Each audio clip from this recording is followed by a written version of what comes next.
자기 몸을 미워하는 사람 없죠? 자기 몸을 싫어하는 사람 없죠? 오히려 자기 몸을 더 아끼고 사랑하고 돌보려고 노력합니다.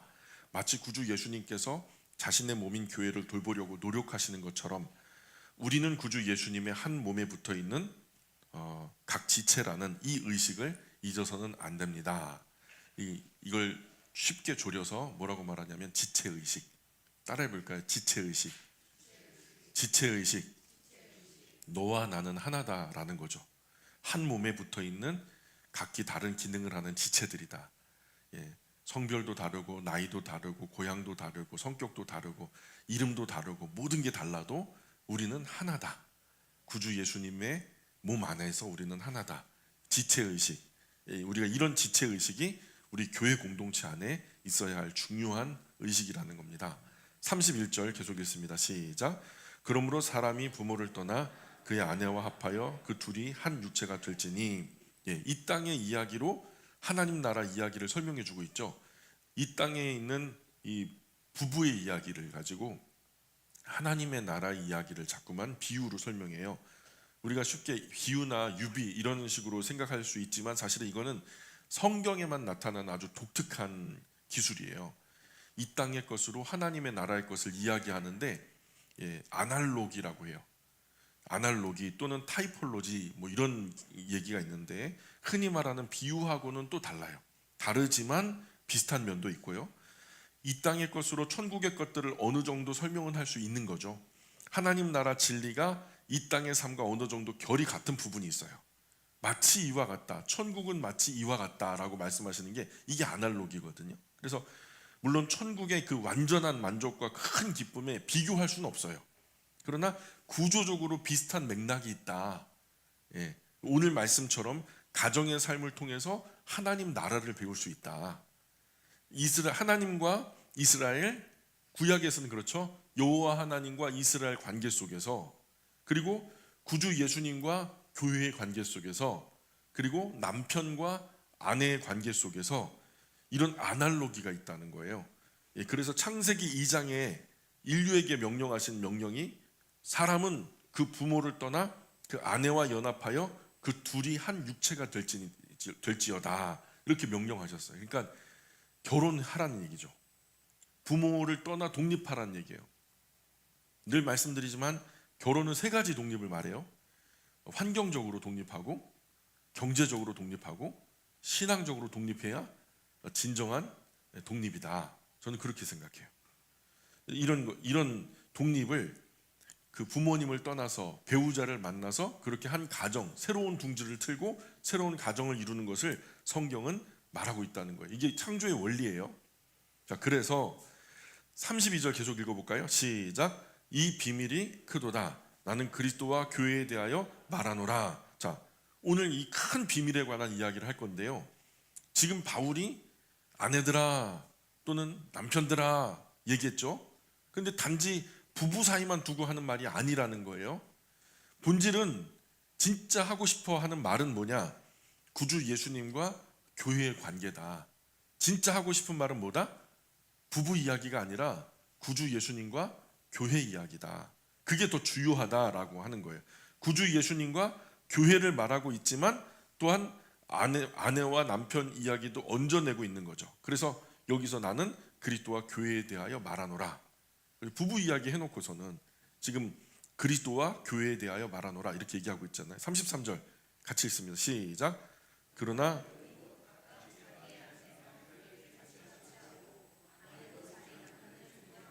아멘. 남편도 아내 사랑하기를 자신을 사랑하듯 사랑하고 아내도 남편을 존경해야 된다라는 말씀이에요. 그죠? 예수님도 마태복음에서 비슷한 말씀했죠. 자기를 사랑하듯 누구를 사랑하라 했죠? 자기를 사랑하듯 누구를 사랑하라? 그죠? 이웃 사랑하기를 자기 몸같이 하라 그랬잖아요. 그죠? 이런 의미로 아내는 남편에게 말하자면 첫 번째 이웃이에요. 그리고 아내도 남편이요 첫 번째 이웃이에요. 사랑을 실천할 수 있는 첫 번째 대상이 바로 누구냐? 남편과 아내란 얘기예요. 구주 예수님 말씀에 순종할 첫 번째 대상이 바로 내 옆에 있는 아내고 내 옆에 있는 남편이다. 그러니까 아내를 뛰어넘어 다른 이웃을 자기 몸처럼 사랑하는 것은 이율배반이죠.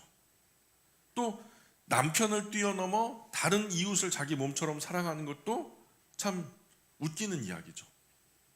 아내도 사랑하지 못하면서 이웃을 사랑한다? 사람들이 비웃죠. 남편을 사랑하지 못하면서 이웃을 사랑한다? 합당하지 않은 거죠. 사랑하려면 제일 먼저 누구를 사랑해야 된다? 아내와 남편을 먼저 사랑해야 된다. 사랑하기로 작정하고 서원까지 한 사람이 바로 내 옆에 있는 아내와 남편이니까. 그러니까 결혼하면서 사랑이 완성된 게 아니라 결혼하면서 사랑이 시작됐다라고 보면 이 결혼은 정화하죠. 많은 사람들이 결혼하면서 사랑이 완성됐다고 생각하니까 실망하는 거예요. 결혼할 때는요, 사랑할 이유밖에 안 보여요. 근데 결혼하고 나면 사랑하지 않을 이유도 보이거든요. 그런데 그것을 뛰어넘어서 사랑하는 것이 사실 의지적인 사랑이에요. 진짜 사랑이 시작되는 거죠. 자, 이제 우리 47살이 된 우리 영광의 모든 가족이 세상의 모든 사람들 가운데 여러 가지 분야에서 다 져도 괜찮아요. 그런데 딱 한 가지 부분에서는 절대로 지지 않았으면 좋겠어요. 이게 사랑하는 거예요. 세상이 범접할 수 없는 진실한 사랑의 사람들이 우리 영광의 가족이 되었으면 좋겠어요. 많은 사람들이요, 나를 사랑해 주는 사람들은 사랑하죠. 나를 미워하는 사람들은 미워합니다. 그 일반적인 세상의 원리예요. 근데요, 교회는요, 우리 그리스도인들은요, 이 사랑이 성장해요. 성숙해요.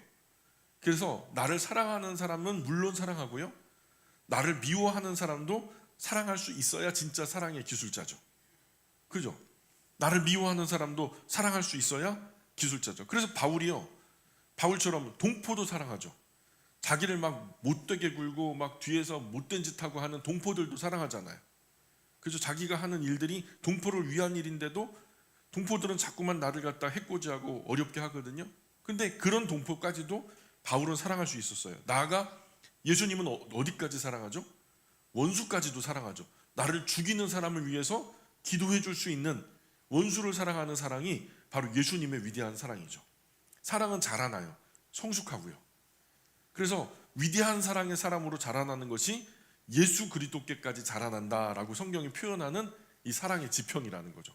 이 엄청난 수준의 사랑이죠. 그야말로 이 정도면 사랑의 베테랑이죠. 사랑의 기술자라고 말할 수 있는 거죠. 자, 그래서 이런 사람도 사랑하고 저런 사람도 사랑할 수 있는 사랑의 기술자들, 사랑의 예술가들이 우리 영광가족 모두가 되었으면 좋겠어요.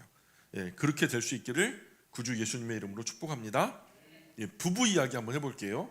부부 이야기. 부부 사이에는 비밀이 있어요. 그죠? 구주 예수님과 교회 사이에도 비밀이 있어요.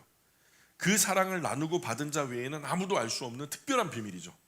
부부 사이의 비밀은 대외적으로는요, 오픈되면 안 되는 거죠. 우리가 첫 번째로 지난 시간에 교회 이야기 하다가 갑자기 부부 이야기로 바뀌었죠. 갑자기 남편과 아내에 대한 이야기를 꺼내는 이유가 뭘까요? 두 번째로 특이한 점은 부부 관계를 구주 예수님과 교회의 관계로 연결짓고 있어요. 교회와 부부는 과연 어떤 연관이 있다는 거예요. 또 세 번째로 바울은 이런 관계를 큰 비밀이라고 얘기하고 있는데요. 비밀이라면 일부러 감춘 걸까요? 아니면 왜 이것을 비밀이라고 말하고 있는 걸까요? 자, 우리가 생각해 보죠.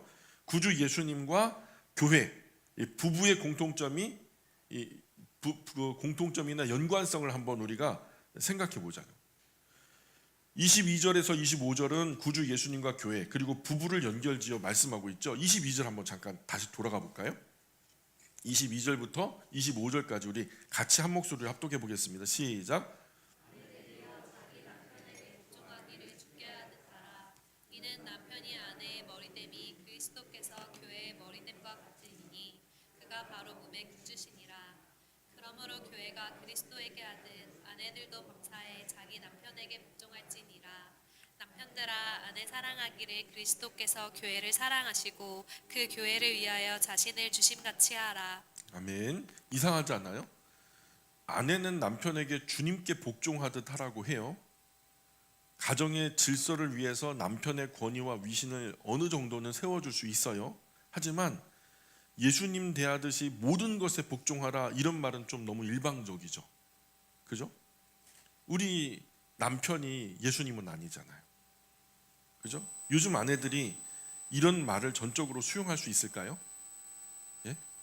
모든 것에 복종하라. 아내들이여 모든 것에 복종하세요. 아멘 할 수 있을까요? 이런 말 괜히 잘못했다가 아버지들 쫓겨나지 않으면 다행이죠. 또 남편들도 아내 사랑하기를 그리스도께서 교회를 사랑하신 것 같이 하라 말씀하죠. 그죠? 여러분, 예수님께서 교회를 어떻게 사랑하셨대요? 자신의 목숨을 버려서 교회를 사랑하셨대요.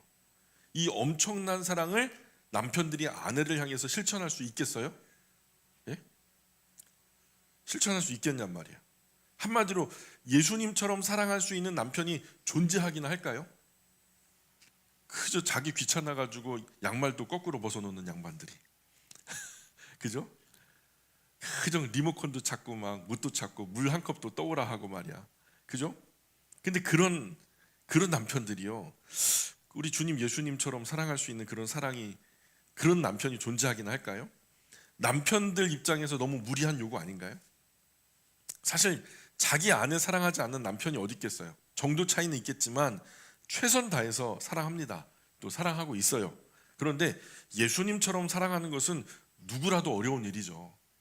정말 현실적으로 이렇게 아내를 목숨 걸고 사랑하는 남편이 있기는 있나요? 흔히 보지 못하죠. 근데요, 또 웃기는 게요, 바울은 사랑할 아내도 없어요. 결혼했다가 돌아왔는지 아니면 결혼 자체를 안 했는지 모르지만 사실 사내들인 공회원이었다면 결혼하지 않으면 공회원이 될 수 없거든요. 결혼했다고 했는데 구주 예수님을 영접한 이후에 아마 유대교에서 쫓겨나면서 아내도 그를 버린 것 같아요. 제가 생각할 땐 그래요. 그렇다면 바울은 지금 사랑할 아내가 없어요. 그런데 그런 그가 이런 목숨 거는 사랑을 강요하는 이유가 뭘까요? 이렇게 말하는 이유는 분명해요. 그리스도 안에서 하나 되는 삶을 방해하는 요소 중에 우리가 첫 번째로 지지난 시간에 나눈 것이 우리가 하나 되게 하지 못하는, 하나 되지 못하게 만드는 첫 번째가 뭐냐면 용서하지 못하는 거, 용서라는 거예요. 그죠? 그리고 두 번째가 뭐냐면 바로 가정이라는 거예요. 우리가 하나 되게 하지 못하는 두 가지 이유, 첫 번째는 용서하지 못하는 거, 또 하나는 가정. 그래서 부부가 하나 되지 못하면 구주 예수님과 교회가 하나 되는 것도 어렵죠. 그래서 남편과 아내는 구주 예수님께서 교회에게 보여주신 사랑을 중심으로 하나 되는 것을 잃지 말아야 된다. 부부간에 끈끈이 하나가 돼야, 그 비밀로 하나가 돼야 마치 그리스도 구주 예수님과 교회가 하나 된 것처럼 그 하나됨을 유지해야 교회 또한, 그 부부도 교회잖아요. 그죠? 구주 예수님을 영접한 교회들이잖아요. 그러니까 그 교회가 하나 될 수 있다라는 거죠. 그래서 바울이 말하려는 핵심은 사실은 부부가 아니라 구주 예수님과 교회에 대한 이야기다. 너희 부부가 하나가 돼야 교회 또한 하나가 된다. 그죠? 32절 보세요. 이 비밀이 크도다. 나는 그리스도와 교회에 대하여 말하노라. 부부 이야기 실컷 해놓고서 결론적으로 바울이 누구 얘기하고 있다? 나는 그리스도와 교회에 대해서 말하고 있노라 말하는 거예요. 그거 봐요. 아내와 남편 이야기가 아니라 결론적으로는 구주 예수님과 교회에 대한 말씀이다라고 정리하고 있어요. 자, 첫 번째로 정리해 볼게요. 바울은 이것을 비밀이라고 말해요. 부부 사이에만 존재하는 비밀이 분명히 있죠. 이 비밀은 부부가 서로에 대한 사랑을 확인하고 더 가까이 다가가 서로 하나가 되는 비밀이에요. 이것이 비밀인 이유는 오직 부부 외에는 알 길이 없죠. 마찬가지로 구주 예수님과 교회의 관계도 사실은 비밀이에요. 세상에 감추어진 비밀이에요. 구주 예수님과 교회가 된 그리스도인 각자 이 나눈 사랑은요, 본인들 외에는 알 길이 없어요. 구주 예수님이 나에게 어떻게 해주셨는지, 어떻게 그분을 영접하게 되었고 내가 구원의 은혜 안에 어떻게 들어오게 되었는지요, 이거는 구주 예수님과 나밖에는 몰라요. 비밀이죠. 그 사랑을 나누고 받은 사람 외에는 알 수 없는 비밀인 거예요. 두 번째로, 부부가 온 우주 둘만의 비밀 가운데 하나가 되는 것처럼 구주 예수님과 교회된 우리 각자도 하나를 이루어야 된다라는 말이에요. 5장 29절 30절 두 절 한번 읽어볼까요? 5장 29절 30절 시작. 누구든지 언제나 자기 육체를 미워하지 않고 오직 양육하여 보호하기를 그리스도께서 교회에게 함과 같이 하나니 우리는 그 몸의 지체임이라. 예, 부부가 한 몸이 돼서 서로 자신을 사랑하는 것처럼 아내와 남편을 사랑해서 하나됨을 이루어 가듯이 구주 예수님과 교회 관계도 이렇게 이루어 가야 된다. 지금 이루어진 부분도 있지만 이루어 가야 할 부분도 있다라는 거예요. 28절 계속 읽어볼까요? 28절 시작. 이와 같이 남편들도 자기 아내 사랑하기를 자기 자신과 같이 할지니 자기 아내를 사랑하는 자는 자기를 사랑하는 것이라. 아멘. 그래요. 우리는 구주 예수님과 교회의 일부예요. 여기서 그분의 몸의 지체란 신체 일부를 말하는 거죠. 신체 일부가 독립적으로 존재할 수 없죠. 팔이 혼자서 막 다녀요. 다리가 혼자서 막 다니고 눈이 혼자서 막 깡충깡충 뛰어다니고 그러면 아름다워요? 괴기스럽죠. 지체가 따로 다니면 괴기스럽죠. 구주 예수님의 십자가 사랑으로 구원받아 그분의 거룩한 몸에 연합된 저와 여러분은 구주 예수님과 교회를 떠나서는 아무것도 할 수 없어요. 그래서 우리가 구주 예수님과 교회를 떠나는 그 순간 우리는 이 모든 영원하고 소중한 것들을 다 잃어버리는 거예요. 죽을 힘을 다해서 붙어 있어야 돼요. 죽을 힘을 다해서 이 공동체에 붙어 있어야 돼요. 예수님은 이런 유기적인 관계를 이렇게 말씀하시는데 요한복음 15장 5절에 이런 말씀이 나와요. 요한복음 15장 5절에 나는 포도나무요 너희는 가지라. 그가 내 안에 내가 그 안에 거하면 사람이 열매를 많이 맺나니 나를 떠나서는 너희가 아무것도 할 수 없습니다. 따라해 볼까요? 나를 떠나서는 너희가 아무것도 할 수 없습니다. 바로 이게 연합됨의 비밀이죠. 세 번째로 구주 예수님께서 교회에게 보여주신 것은 사랑이에요. 이 사랑 안에서 모든 것을 이루셨어요. 왜 이렇게 사랑하셨느냐? 사랑 밖에서 하신 일은 단 하나도 없어요. 그래서 25절 보세요. 5장 25절 보면 남편들아 아내 사랑하기를 그리스도께서 교회를 사랑하시고 그 교회를 위해서 자신을 주심같이 하라. 그러므로 우리도 이 사랑을 중심으로 모든 것을 이겨내고 하나가 돼야 된다. 뭐 때문에 하나가 돼야 된다? 사랑 때문에 하나가 돼야 된다. 그리고 더욱 열심히 더 큰 사랑으로 성장, 확장, 성숙해 가야 된다. 이것이 교회가 세워지는 것이고 부부가 세워지는 것이고 하나님 나라가 이루어져 가는 일이다. 우리의 의무는 뭐다? 사랑하는 거예요. 부부 간에도 깊이 사랑하고 더 사랑하고 교회 서로 간에도 지체들 간에도 사랑하고 더 사랑하는 거. 네 번째, 5장 33절 보세요. 우리가 사랑해야 할 방향성을 얘기해 주는데요. 5장 33절 계속 읽습니다. 시작. 그러나 너희도 각각 자기의 아내 사랑하기를 자신같이 하고 아내도 자기 남편을 존경하라. 아버지들 생각해 보세요. 나에게 아내는 어떤 존재예요? 내 아내는 어떤 존재예요? 나에게. 어머니들도 말씀해 보세요. 나에게 남편은 어떤 존재예요? 성경은 그 정의를요 자기 자신이라고 말해요. 내 아내는 남편에게 나 자신이다. 내 아내는 남편에게 자기 자신이고 아내에게도 남편은 자기 자신이다. 따라해 볼까요? 우리 아버지들, 아내는 나 자신이다. 어머니들 따라해 보세요. 남편은 나 자신이다. 나 자신이라는 거예요. 그러므로 남편이 아내를 사랑하지 않는 것은 자기를 학대하는 거예요. 아멘. 남편이 아내를 사랑하지 않는다? 그 자기 학대예요. 아내가 남편을 존경하지 않고 따르지 않는 거, 이 자기를 미워하고 멸시하는 거예요. 부부가 한 몸이듯이요. 그리스도인은 구주 예수님을 중심으로 온 교회 모든 가족과 한 몸을 이루려고 힘쓰고 애쓰고 노력해야 맞다라는 거죠. 구주 예수님과는 부부처럼 사랑하고 아끼고 섬겨야 하는 거고요. 서로 지체를 향해서 존중하고 인격적으로 선대하면서 무엇보다도 앞서 불쌍히 여겨주고 용서하면서 나아가 서로 사랑하는 것이, 그래서 힘써 하나됨을 지켜내는 것이 우리의 사명이다.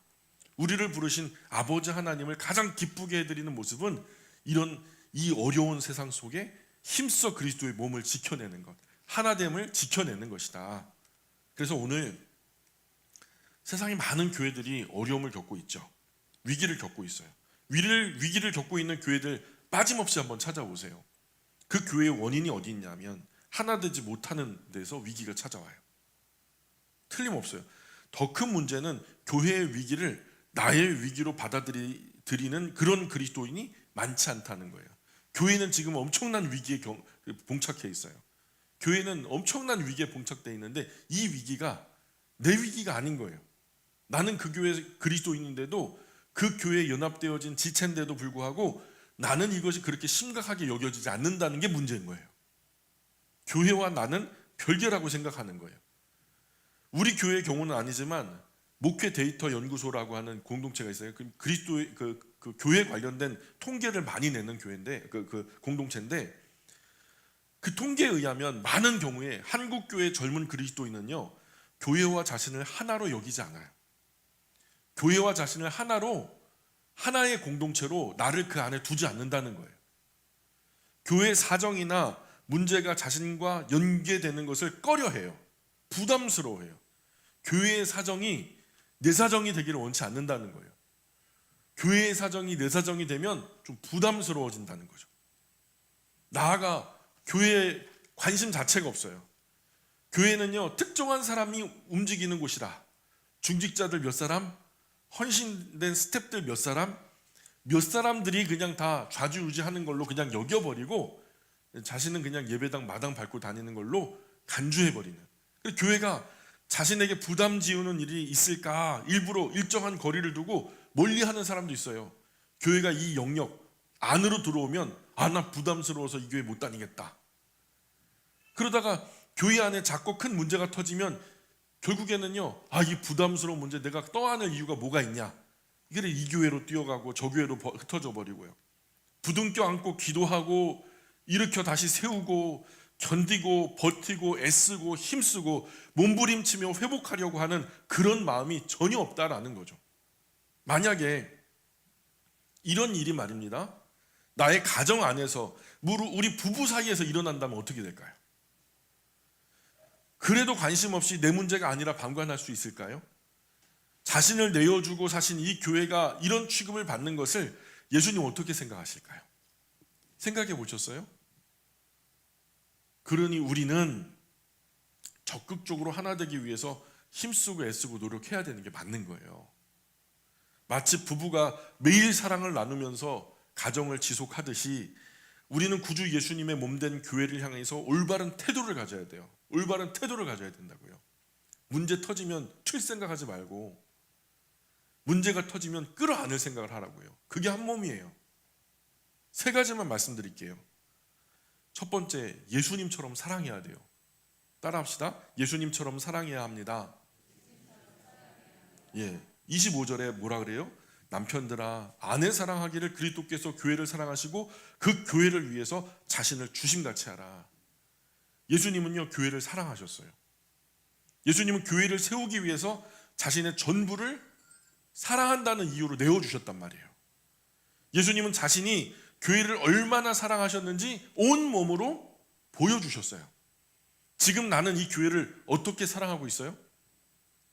내 아내나 남편처럼 사랑하고 있나요? 그 사랑이 교회를 향해서 어떻게 나타나고 있어요?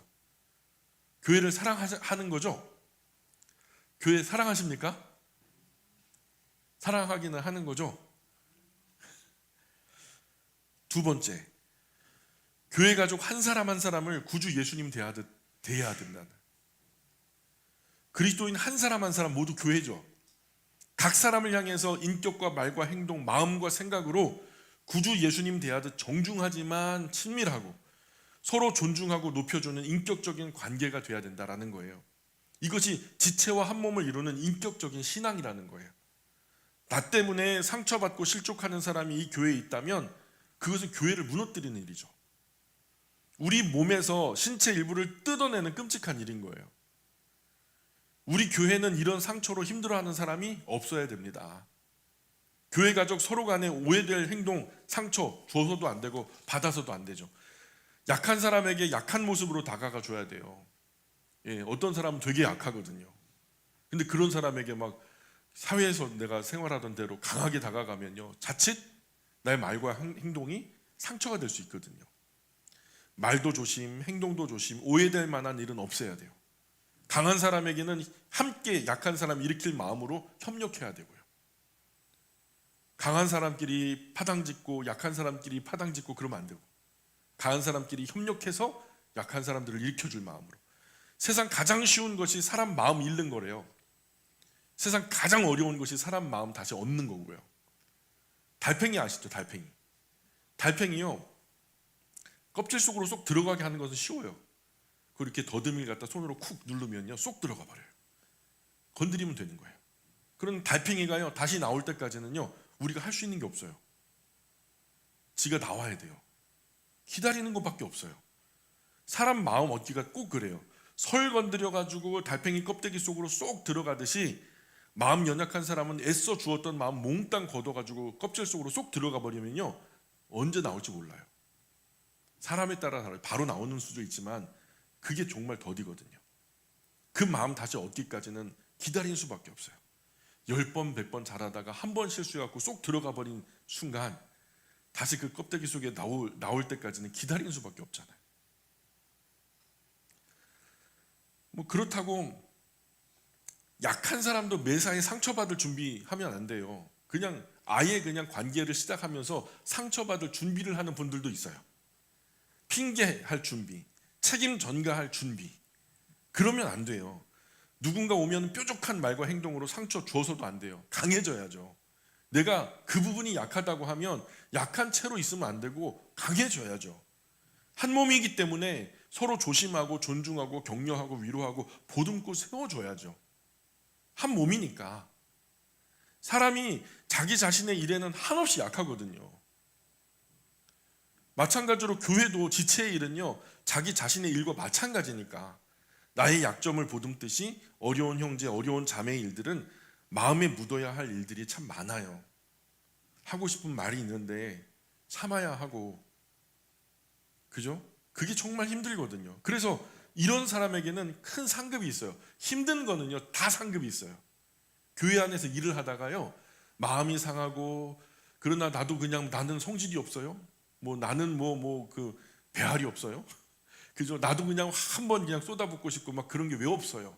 근데요 그거 이렇게 마음으로 삭히면요 힘들거든요 그게. 근데요 그게요 상급이라니까요. 그 세상에서는 그거 쳐주지도 않은데요 아버지 하나님은 다 아세요. 우리를 지으신 분이니까 그 마음의 상함, 그것 때문에 괴로워하고 힘들어하는 내 마음까지 다 헤아리시니까. 마지막으로 가정도 교회예요. 가정의 구성원들 모두 교회입니다. 우리 가정도 하나가 돼서 온 교회를 이루어야 해요. 가정의 하나됨을 깨뜨리는 암적인 요소들 제거해야 됩니다. 특히 부부가 서로 간에 불신 같지 않도록 해야 돼요. 거짓된 말과 행동, 부정행위 다 버려야 돼요. 남편 모르는 나의 모습이 있다면 그 다 거짓된 모습이에요. 아내 모르는 나의 모습이 있다면 다 그 부정한 거예요. 그늘 없이 부부 서로 간에는요 해 아래 끄집어낸 것처럼 맑게 밝게 다 투명하게 서로에게 비춰줘야 돼요. 온전히 하나가 될 수 있어요. 그래야 부부로 만난 이후 부부 사이에 비밀이 없어야 돼요. 근데 우리 아버지들 비밀 많죠? 우리 아버지들 비상금 어디다 감춰 놓으셨어요? 네, 어머니들도 못지 않더라고요. 부부 사이에는요 비밀이 없어야 돼요. 함께 위기를 헤쳐나가기 위해서. 그리고 매사에 정직함으로 서로 존중해야 돼요. 가정이 무너지면요 부부 관계가 깨어져 버리면요 온전한 신앙생활을 할 수가 없어요. 그때부터는요 나는 부부 관계가 깨어졌지 신앙의 그 교회 관계가 깨진 게 아니거든요. 구주 예수님과 나와의 관계가 깨지지 않았어요. 그럼에도 불구하고 부부 관계가 깨어지면 온전한 신앙으로 들어가기가 참 쉽지 않다는 거죠. 구주 예수님께서 교회를 사랑하신 같이 우리가 서로가 서로를 사랑하고 존중하는 이 신실한 가정이 될 때 교회도 하나됨을 이루어갑니다. 부부가 한 몸이 되어서 자신을 사랑해 주는 것처럼 아내와 남편을 사랑해서 하나됨을 이루어 가듯이 구주 예수님과 교회의 관계도 이렇게 이루어 가야 된다라는 거예요. 우리는 구주 예수님과 교회의 일부죠. 그러니까 우리 이 부부의 이 큰 비밀 안에 감춰두신 이 놀라운 비밀, 이 구주 예수님과 교회의 관계를 우리가 좀 지혜롭게 헤아릴 수 있었으면 좋겠어요. 6장으로 넘어가 볼까요? 1절, 2절, 3절 같이 읽어볼게요. 6장 1절, 2절, 3절 시작. 자녀들아 주 안에서 너희 부모에게 순종하라. 이것이 옳으니라. 내 아버지와 어머니를 공경하라. 이것은 약속이 있는 첫 계명이니 이로써 내가 잘되고 땅에서 장수하리라. 예, 이 말씀 나올 때마다 만나는 질문이 있어요. 뭐라고 꼭 질문하냐면, 목사님 그러면 불신 부모님이 예배당 나가지 말라고 하면 순종해야 됩니까? 여러분 어떻게 해야 돼요?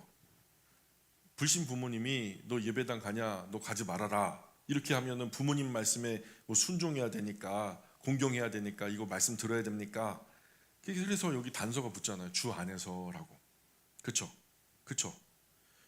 나도 나의 아버지도 아버지죠. 그런데 나의 영혼의 아버지는 아버지 하나님이시거든요. 맞습니까? 나의 육신의 부모님으로서 나를 낳아주신 아버지가 계시죠. 그죠? 그리고 나의 영혼의 아버지신 하나님 아버지도 계시죠. 아멘이세요? 너무 뜨겁게 틀어놔가지고 지금 딱 잠자기가 좋은 구도라 정신 바짝 차리십시오. 자, 사실 아버지 하나님이 이 땅의 아버지를 허락하신 거예요. 이 땅의 아버지를 누가 주셨다? 하나님이 주셨다. 하나님 아버지가 주셨다. 예. 그래서 하나님 아버지는 자신의 선하심을 이 땅의 아버지들 안에서 조금 엿볼 수 있도록 우리 곁에 이 땅의 아버지를 주신 거예요. 그러니까 우리 자녀들은 아버지를 통해서, 육신의 아버지를 통해서 누구를 봐야 돼요? 하늘 아버지를 이렇게 보게 되는 거예요. 그러나 안타깝게도 이 땅의 아버지는 자녀들 곁에서 아버지 역할을 불과 수십 년밖에 못해요. 그러니 이 땅의 아버지들은 그 수십 년 안에 진짜 아버지, 영원한 아버지를 자기 자녀에게 소개해서 꼭 만나게 해주고 주님 품에 안기는 것이 이 땅의 아버지들에게 가장 중요한 소명이라는 거예요.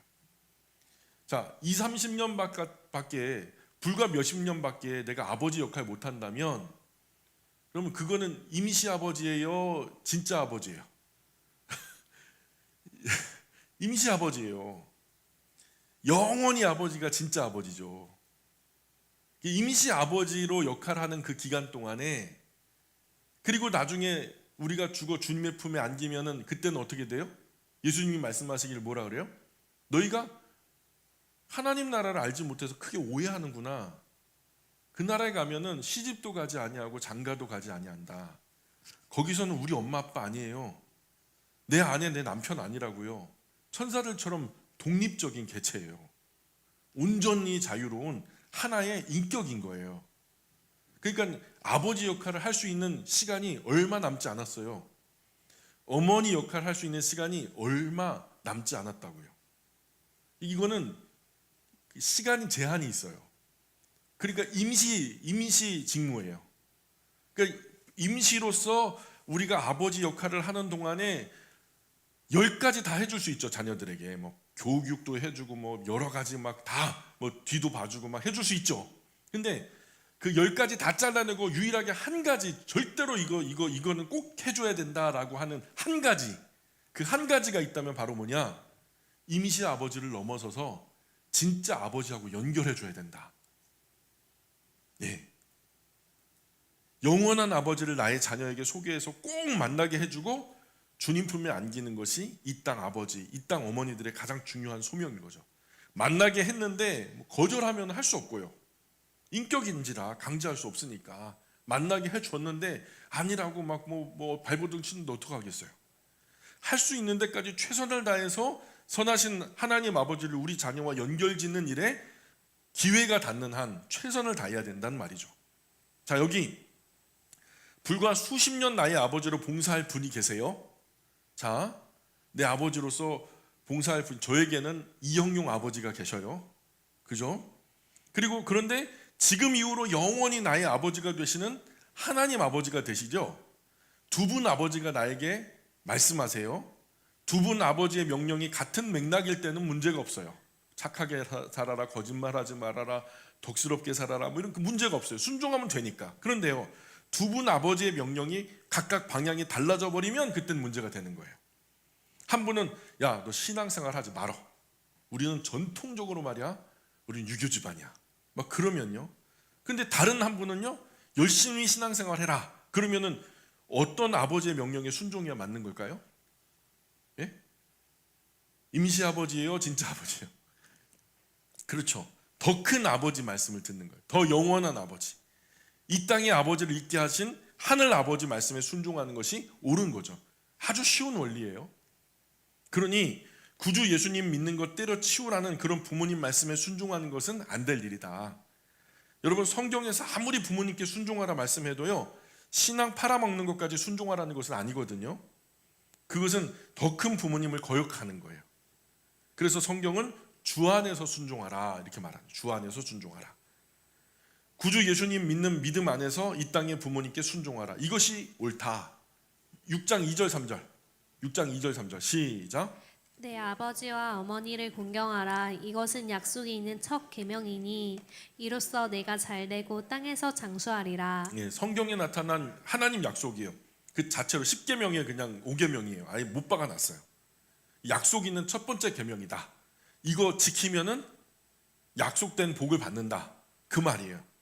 부모님 잘 공경하고 주님 안에서 순종하면 네가 땅에서 잘 되고 또 땅에서 장수한다. 잘 된다는 것은 행복을 전제하는 거죠. 오래오래 행복하게 이 땅 위에서 잘한다. 잘 산다. 자, 이 땅의 부모님께 잘 공경하고 순종하면 이 땅에 사는 100년 미만에 잘 되고 행복하게 잘 살 수 있죠. 자, 같은 이치로 하늘 아버지 하나님을 잘 공경하고 순종하면 영원히 잘 되고 영원히 행복하게 잘 살 수 있죠. 그죠? 이 땅의 부모님 잘 섬김으로 영원한 아버지 하나님도 잘 섬길 수 있다는 원리예요. 그래서 이 땅의 부모님 공경하지 못하고 패역하게 행할 때와 하늘 아버지 하나님 공경하지 못하고 패역하게 행할 때 죄와 벌이 같아요. 둘 다 뭐예요? 돌로 쳐 죽여라. 돌로 쳐 죽이는 것이 중요한 게 아니에요. 그만큼 부모님 공경하고 순종하는 것이 중요하다는 말인 거예요. 그러니까 이 땅에서 부모님 공경해서 순종하는 것을 잘 배워야 된다. 온전히 내 편이 되어서 나를 길러주고 나를 먹여주시고 나를 입혀주시고 갖은 사랑과 관심으로 헌신해 주신 나를 위해 수고하신 부모님께 바른 효도 한번 못하는 사람이 보이지 않는 하나님 아버지를 어떻게 섬기겠어요? 나를 보이도록 그렇게 섬겨준 부모님도 섬기지 못하면서 보이지 않는 하나님을 섬긴다고요? 어불성설이죠. 보이는 부모님 공경하지 못하면서 보이지 않는 아버지 하나님 섬긴다는 게 어렵죠. 부모님이 정말 잘해야 돼요. 나는 이 땅에서 나의 자녀 앞에 하늘 아버지 대신한다. 나는 하늘 아버지 대신 이 자리에 서 있다. 이런 사명감이에요. 이런 사명감으로 부모님 역할 잘 하셔야 돼요. 하나님은 은혜를 아는 사람, 은혜 깨닫는 사람을 잘 되게 해주시거든요. 은혜 몰라 먹는 사람은요, 그냥 줘도 소용없으니까 안 줘버려요. 처음에 좀 주다가. 부모님 은혜도 마찬가지죠. 다 못 갚아요. 우리 자녀들 중에서 부모님 은혜 다 갚는 사람이 어디 있어요? 저는요, 사실 아내에게 받은 은혜도 못 갚아요. 갚기 어렵다고요. 내가 부모님께 받은 은혜 나의 자녀에게 반이나 흘려 보내는지 모르겠어요, 솔직히. 하나님도 아셔요. 부모님도 아셔요. 그걸 다 갚지 못한다는 거. 그러나 하나님은요, 그 은혜를 아는 자녀에게 더 복을 주시죠. 그러니 다 갚을 수는 없어도 알기는 알아야 하는 거고요. 그래야 땅에서 잘 되고 장수할 뿐만 아니라 하늘에서도 영원히 잘 되고 영원히 행복할 거란 말이죠. 예, 아멘.